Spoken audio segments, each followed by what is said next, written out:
அஸ்ஸலாமு அலைக்கும் வரஹ்மத்துல்லாஹி வரகாத்துஹு. அல்லாஹுவை நினைவு கூற வேண்டும் என்று இஸ்லாம் வலியுறுத்தி கூறுகிறது. நபிகள் நாயகம் ஸல்லல்லாஹு அலைஹி வஸல்லம் அவர்கள் எல்லா நிலைகளிலும் அல்லாஹுவை திக்ரு செய்பவர்களாக இருந்தார்கள். இறை நம்பிக்கை கொண்டோரே, அல்லாஹுவை அதிகமாக நினைவு கூறுங்கள். காலையிலும் மாலையிலும் அவனை போற்றுங்கள். காலையிலும் மாலையிலும் உமது இறைவனின் பெயரை நினைவு கூறுவீராக.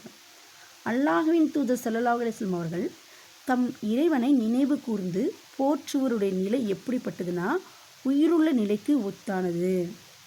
தமது இறைவனை நினைவு கூர்ந்து போற்றாதவரின் நிலை உயிரற்றவரின் நிலைக்கு ஒத்தாகிறது என்று கூறுகிறார்கள். யார் அல்லாஹுவை போற்றி புகழ்கிறாங்களோ, திக்ரு செய்கிறாங்களோ, அல்லாஹுவை நினைவு கூறுகிறாங்களோ, அவங்க எப்படின்னா உயிருடன் இருப்பவர் என்ற நிலைக்கு சொல்கிறாங்க. அல்லாஹுவை பற்றி நினைக்காத இருக்கவங்களுக்கு நிலைமை எப்படிப்பட்டதுன்னா, உயிரற்ற நிலைக்கு ஒப்பாக இருக்கிறது. அல்லாஹுவை நினைவு கூறுவதால் அல்லாஹுடைய உதவி, மன அமைதி, ஈரு உலகிலும் வெற்றி கிடைக்கிறது.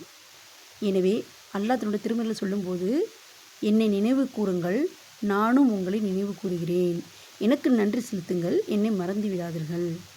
நம்ம அல்லாஹுவை நினைத்து அவனுக்கு நன்றி செலுத்தும் போது அல்லாஹ் என்ன பண்ணுறான், நமக்கு எல்லா விதத்திலும் உதவி செய்யக்கூடியவனாக இருக்கிறான்.